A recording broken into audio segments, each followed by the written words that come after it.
Hello, Arizona. My name is Josue Romero, and welcome back to the Silicon Oasis Spotlight. Thanks so much for coming here and watching week after week. I'm excited to have here with me a very special guest. Please introduce yourself. Justin Kuehn, co-founder of TryDrobe. Let's go. I'll be honest, Justin, I had no idea how to pronounce your last name, so I am so glad you said that out loud just now. Happy to open it up. There we go. Justin, what is your background? I know we met a couple of weeks back. It's been kind of a back and forth message-wise, so I'm very glad that we finally had the time to sit down and you can tell the world a little bit about what got you to this point in time. Sure. Went to ASU, loved studying at ASU, loved being in Arizona, double majored in engineering and business, started my first companies when I was about 18 years old.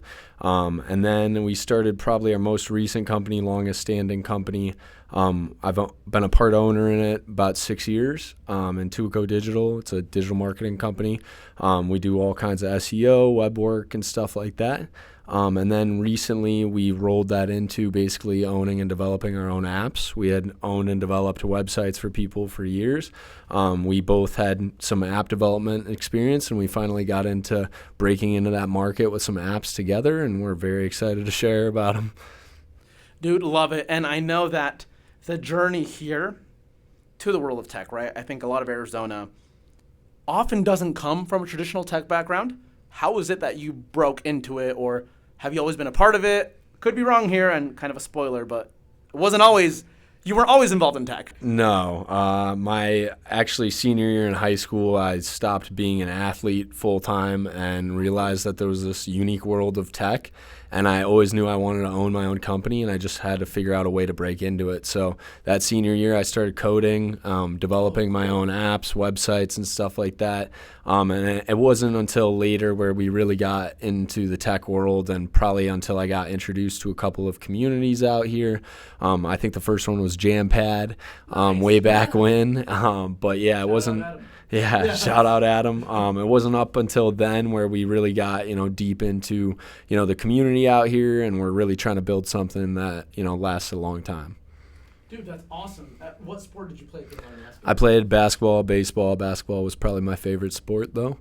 Nice. And I ended up transitioning into like MMA and golf and a whole bunch of other stuff. But basketball is the one true.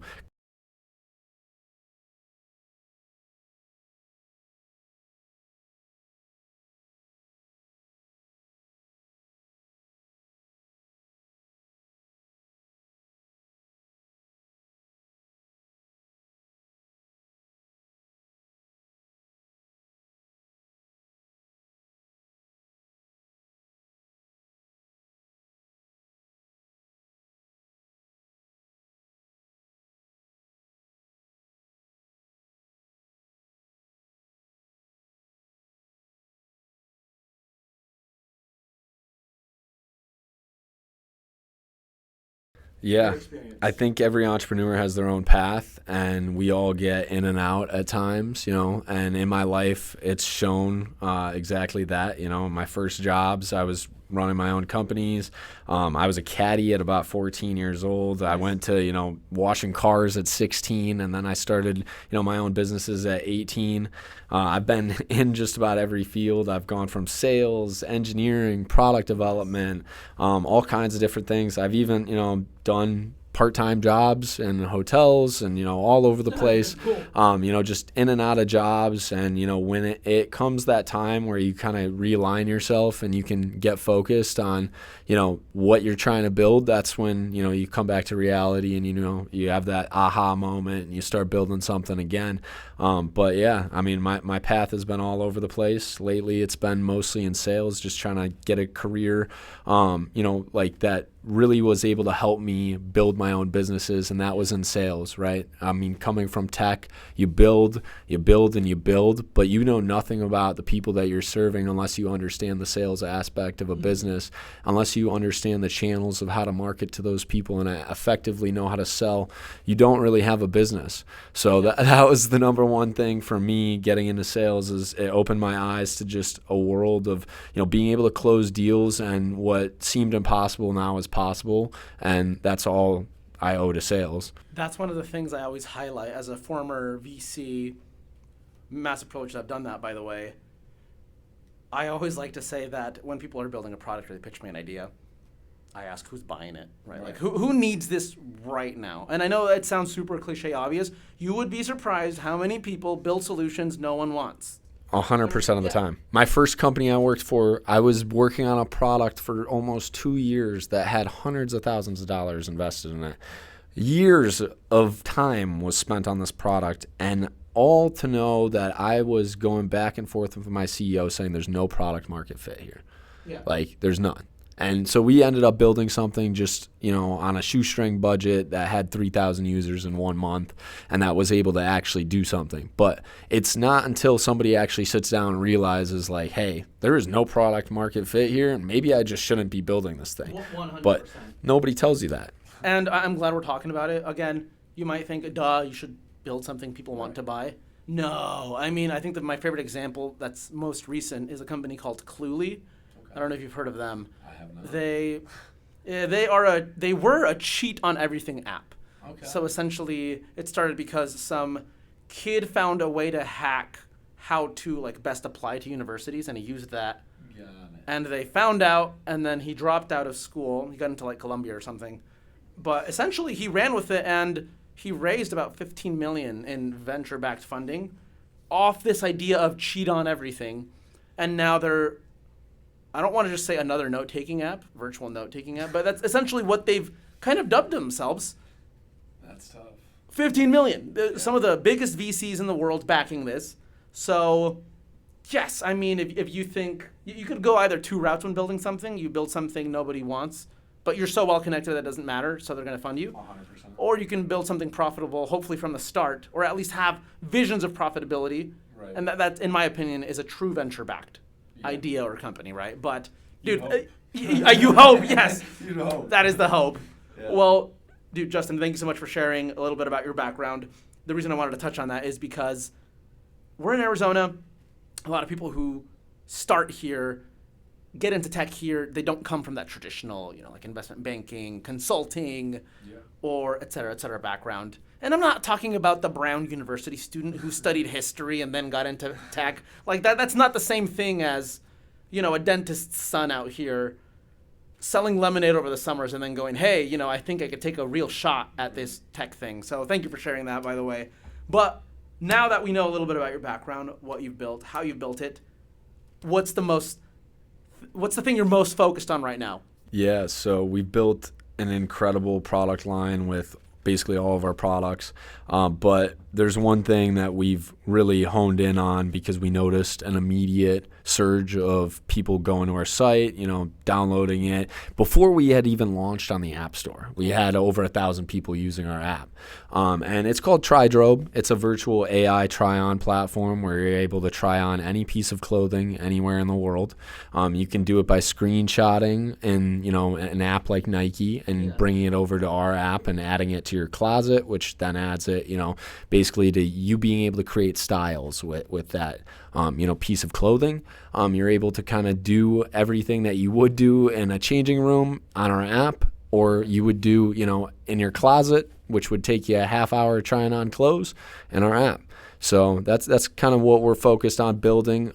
We got a lot of stuff that's up next that I'm excited for, but that app right now is kind of what we're focused on most right now, just because the sheer amount of volume that we're seeing people use it. I was going to say, and now that we've discussed it, is this something you built because you struggled with it personally, or did you hear about some sort of demand for this before you started building it? So we did know the technology was coming. The models were making it easier for people like us to go in there and figure it out. But at the end of the day, I know it may look like I like, to dress myself, but I don't. If my girlfriend were here, she would tell you. No, same with my wife. I love wearing hoodies and sweats. And frankly, it's because, my creativity goes out the window. I use my creativity for business. I do not use it for picking out my outfits. At the end of the day, everyone needs a little bit of help when it comes to outfits, whether it's a girl trying to figure out what to wear to waste management, or it's me trying to figure out what I should wear every day, I think me and my co-founder both have similar issues on that front. So we knew, stylistically, this is something that can help us. And this is something that's going to help every man out there. Yeah. But, as for, the girls that are using our app, obviously we're seeing a lot of, women take to the app. But, event planning is huge, whether it's waste management, the polo event that gets thrown here every year in Arizona. There's events all over the world that girls need, to plan outfits for. Same with guys. And that's, a huge market to be in and help people out, figure out, their style, their trend, like what's next for you when it comes to picking your outfit. Yeah, it's really interesting, dude. I probably thinking about this a couple of different ways. Don't know how socially accepted some of these opinions I'm going to share are. Okay. But I mean, I think you nailed it on the head where if you said, hey, if you asked my girlfriend, do I like to dress? Yeah. She would say probably not. I mean, ask my wife. Right. Same thing. She's like, no, he never dresses up except for date night sometimes. Exactly. We go on date night, I just don't dress up as much as I probably should. And again, this is just speculative in terms of marketing, right? But you could tell the men going into this, it's like basically your girlfriend giving you suggestions without, not necessarily not having the girlfriend, but it's like, hey, take that weight off her. Right. Dress yourself. Yeah, your girlfriend or your mom shouldn't be dressing you in 2026. Yeah, I mean, exactly. we should be able to have an app that does it. And there are people trying to, break into this market, but we found a difference in how we built the app that we provide versus what we're seeing on the market right now. And I was going to ask next, right? Because I'm sure you get this a lot. And that question is, what is the biggest defensibility for a project, app, whatever you want to call it, right? Yeah, what's your differentiator, right? Yeah. Ours was, we noticed immediately people were, building this app and they were trying to figure out how it would work and what you needed to basically build out in order to create something that would last a long, time. And I think we figured it out pretty easily, where are all the clothing stores in the world getting hosted right now? We've worked on e-commerce sites for years, and Shopify is the place that they're all getting hosted, right? So we built in a back-end app to Shopify, so any Shopify store in the world can add our app to their store and have their customers try on clothing and not even sign into our app. So we give that to them as a service. Stores buy it from us and are able to basically white label our service, and really be able to benefit their customers and benefit them, because we're going to be able to reduce returns on products because people are going to be able to see themselves in that and they're going to be like, no, swipe left. No, I gotta figure out, what looks good on me, and in order to do that, I need something to do it, unless I can go in person and do it every time, which right now we're not doing a lot of. Yeah. I like that. That's pretty cool. And then in terms of the moat to defend against, I guess, copycats, is it like speed of execution? Is it go to market? What do you think is your biggest advantage? I think all of the above. I think we're speedy. We have AI bots built out for our whole team. Like, we're able to do a lot of things that a lot of companies would probably be afraid of doing, because we just don't have the people inside our company that we need to worry about taking away from anybody's job responsibilities, right? Because the job's on us. It's me and my co-founder. So we get to do everything ourselves, and we get to build out whatever we need to help us have the capabilities of doing just as big or just as good as other businesses that may have millions in the bank. Yeah, that's really cool, man. Again, just more ideas kind of buzzing around in the head, which I'm sure you get a ton of. What is the average time that a person takes to try and close in store? I mean, you're probably looking at an hour to two.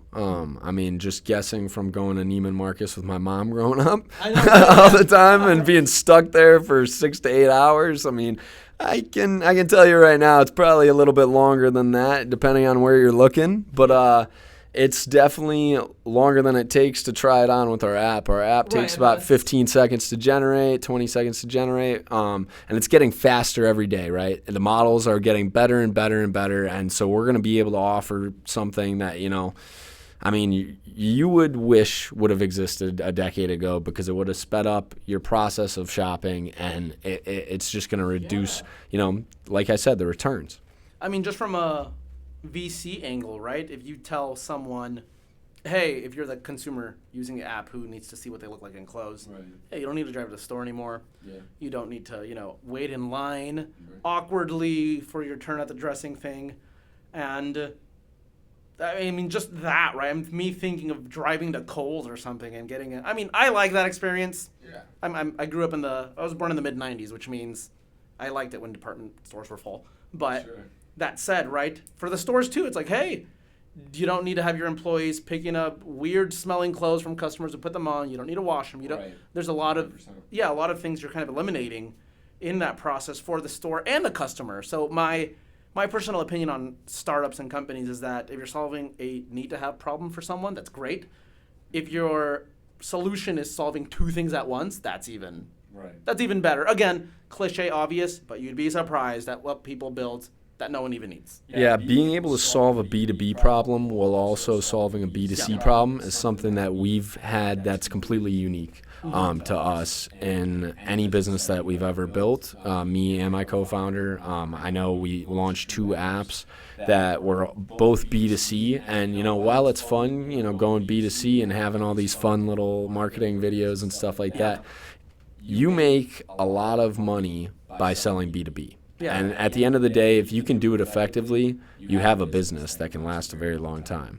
Yes, and to the point of, in this experience of B2B, if the retailers, let's call them department stores, like you enough, then they would naturally sell you through them, again, like you said, as white labeling, because then they don't have to make their associates wash clothes, whatever, et cetera, right? So that's awesome, man. One of the things that we also did was give stores who, may not have a huge presence online or a huge presence, getting closer to people because, they might just be a pop-up that's at your local farmer's market, right? Yeah. At the end of the day, they might not have visibility on 50,000 eyes.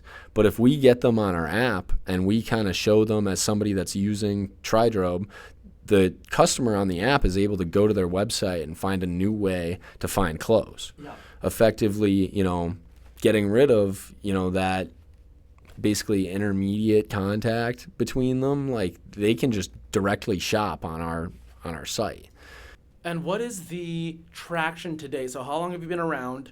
How many customers have used it? Just so people can have an idea of that. So when we started, like I said, we had 1,000 users before we even launched the App Store, and 0 basically marketing spend on that as well. We literally have created a bunch of AI videos. We're now hiring, a marketing person to kind of handle a lot of that content generation, looking for a lot of different people in fashion, modeling, stuff like that to kind of promote the app. Right now we're at, I think, about 2,000, maybe plus or minus a couple users, and that's over the period of less than 2 months. So we're pretty happy with that. We have, accrued some revenue off of that as well. So once people started buying it, it felt like a win to us because we knew that in our heads, we can do this now. Yes. And a lot of these were B2C clients. We're going to B2B now, and we think we have a very effective strategy of hitting those people and really being able to effectively market them. Well, they get, a great out-of-the-box solution that they don't have to pay a fortune for. Dude, that's awesome. And it's interesting because in this world of AI apps, and yes, Google can clone anything, whatever. But, right, to my own pushback to myself there is, if you're fast enough and a big company doesn't want to deal with that problem, there's an opportunity for in terms of VC-backed vision, not great exits, but as a solo founder or as, founders who are just building something with AI hodgepodge together that works and people want, it could be a lucrative outcome for individuals. I don't know if you've heard of Cal AI. Yeah, I think so. For context, it's this 19-year-old kid who was the founder, and for the past maybe 5 or 6 years, right, he was just building apps, and then with AI, he could build them faster. 100%. But in a nutshell, you just take a picture of an apple, and it tells you how many calories. Okay, yeah. You do, and most people would be like, hey, this is the most generic thing, that people can copy. XYZ's already doing it, and bro sold his company to MyFitnessPal for about $60 million. Right. So it's like, execute. Like if you have something people want, if they're trying it, if it's gaining traction, just execute, right? Yeah, someone can copy you, sure, and you'll always run that risk if you're only solely based off, like AI vibe coding, whatever, of becoming obsolete. But it's just like, I mean, if it's working, run for the hills. A lot of the solutions that people overlook, in my opinion, are just regular people, and I'll explain what I mean by that. So many are saying, Google can come in and wipe out your business because, it's that easy. And Objectively, it is. But what they don't realize is that just normal, regular people, 95%, 98% of the people I grew up with don't use AI. 100%. Yeah. Like, they don't know where to start to use AI. So if they had to choose between Google and, their neighborhood friend who has a solution for them, they're going to choose their neighborhood friend. Yeah. So that's where, again, I'll probably get roasted for that, saying, hey, Josue, you're encouraging obsolete apps. It's like, no, I'm encouraging, just as people built websites on www, you can build apps that people will use, doesn't matter kind of what code base it's built on, because ultimately that distribution and the need to have can be great enough for a good outcome. I think not overlooking competition, but forgetting about it sometimes can be helpful. Because I think, like, you don't want to go in, going up against Goliath and thinking that you're going to knock him out in one punch. But, like, also you have to be conscious enough to know that anyone can make any business at any time. There's a million businesses competing in all kinds of different industries. And at the end of the day, the only thing that matters is, can you sell? If you can sell to a couple of clients, get a couple of businesses, all of a sudden you have people buying your product, you can go raise a fund, you can go market that business to bigger clients, and you can go compete with these large businesses. You just have to not be afraid to do it. And I think that was our thing for a while, just being afraid to compete with some of these big businesses. But why be afraid if you can sell? And you, like you said, you can sell to your neighbor. You don't have to sell to the largest business on the planet. I mean, that'd be great, but yeah. All right, dude, thank you so much for sharing. Loved our conversation so far. I know we're coming up on time here, but Arizona, quick fire round here. In a nutshell, has your experience been good or bad? I love Arizona. The founder community here is great. Every time I talk with my founder, he gets excited and jazzed up about coming here. I don't think that there's a better place to build where you can have a bunch of people, that are at your back that are going to help you through it. I've seen companies go from literally nothing to next thing you know, they're across the country and they have millions in funding. I think you need to be smart about where you spend your time, but Arizona is a very effective place to be in this day and age for just business in general. But yeah, I mean, the tech community for sure. I could not have said that better myself. And I am someone who, for the past 2 years, has run a media company. But that was beautifully said. We did not pay Justin to say this, by the way. That was great. And, dude, I have loved our conversation. I know I said that just now, but it's been so good. I feel like we poked at a lot of things that people might consider cliche, but that people can run towards, that they don't notice, right? The whole, hey, build a need to have, not a nice to have, because so many people just are building nice to haves, and they're distracting themselves just because you've, built something that might seem crowded in a competitive market. Sometimes it's best to be so ignorant you don't know what the the headwinds are. 100%. Run towards it with the right help. And then something that I really liked that you said just now was in your blurb of why Arizona is good or bad, which was good, thank goodness. Just be careful how you spend your time. Yeah. That was great. It's just don't just run toward anything that has the word tech on it. Right. Because there are a lot of people who run tech things who have never worked in venture capital, ran a startup, exited a startup, And don't run to every event. Yeah. Right? I mean, we all need time to build. We all need time to be an entrepreneur at the end of the day. Every event's going to help. But at the end of the day, when you're putting too much out and you're not getting enough in for yourself, I mean, you're taking away from your own time, and opportunity cost has to be evaluated at some point. I agree 1,000,000,000%, which is why we always host our events in the evening, which is why I'm only reachable in the evenings for stuff, anything to do with Silicon Oasis. I don't send emails throughout the day. I work full-time at Inked Greetings, which is a startup based here in Arizona. I think they're going to be the next unicorn. And if you think it, you gotta live by it, right? I'm not going to take a 2 p.m. basketball. And I'm not digging on basketball, right? I heard someone in New York be like, oh, we're hosting a basketball event, right, for founders, and it's at 11 a.m. or a spa day. It's look, I get that, right? Yeah. But to your point, when there's just so many of those throughout the day, it's look, you should be building 8 a.m. to 6 p.m. And beyond. If you're going to come to an event, we do hope it's ours. We're going to be transparent about that. And if you text me, which we get all the time, hey, can't make it, building, I was like, thank you. That's why you shouldn't come, right? Not because you flaked. Yeah. Love to hear more. Tell me what happened. Exactly. So, Justin, thanks so much for your time today. Where can people find you? Yeah, so every social media I have is that guy Justin K. So that's pretty easy. Pretty easy to find there. On LinkedIn, it's Justin Kuehn, Kuehn. And then obviously we have our websites. TryDrobe.com is the biggest one that we spoke about today. So I'll just leave it at that. Let's go. If you could, last thing, leave the world watching with a one-liner, what would that be? Don't build before you know. Yeah. Boom. All right, Justin. Dude, thanks so much for your time, man. Appreciate it. All right, everyone. That is it for this edition of the Silicon Oasis Spotlight. Thanks so much for Justin and TryDrobe for coming on today, and we'll catch you next time.